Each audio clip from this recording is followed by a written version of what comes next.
નમસ્કાર મિત્રો, સ્વાગત છે તમારું માર્કેટ બુલેટિન ચેનલમાં। આજના વિડીયોમાં આપણે વાત કરશું કે સેબી તરફથી મળી છે વધુ બે આઈપીઓની મંજૂરી। આ બે આઈપીઓ વિશે આપણે વિગતવાર માહિતી મેળવશું ટૂંકમાં, એ પણ આપણી ગુજરાતી ભાષામાં।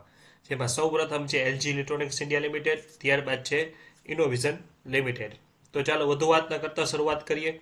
સૌપ્રથમ વાત કરશું કે એલજી ઇલેક્ટ્રોનિક્સ ઇન્ડિયા લિમિટેડ, આ કંપનીથી તો આપ સૌ જાણકાર હશો।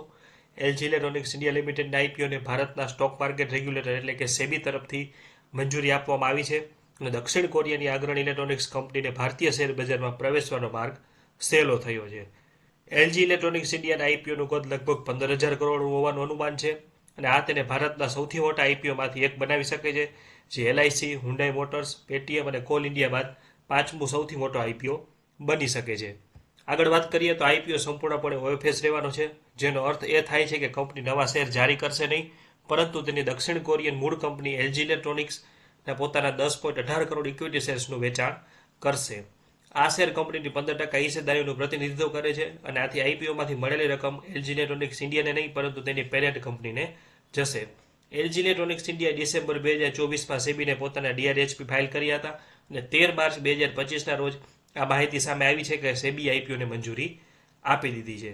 હવે આગળ વાત કરીએ તો બીજી કંપનીની આપણે વાત કરશું, તો તે કંપની છે ઇનોવિઝન લિમિટેડ। આ કંપની એક માનવ સંસાધન અને મેન પાવર સેવા પૂરી પાડતી કંપની છે, જે મુખ્યત્વે manpower security, integrated facility management, manpower sourcing, payroll management, toll plaza management અને સ્કિલ ડેવલપમેન્ટ ટ્રેનિંગ જેવી સેવાઓ પૂરી પાડે છે।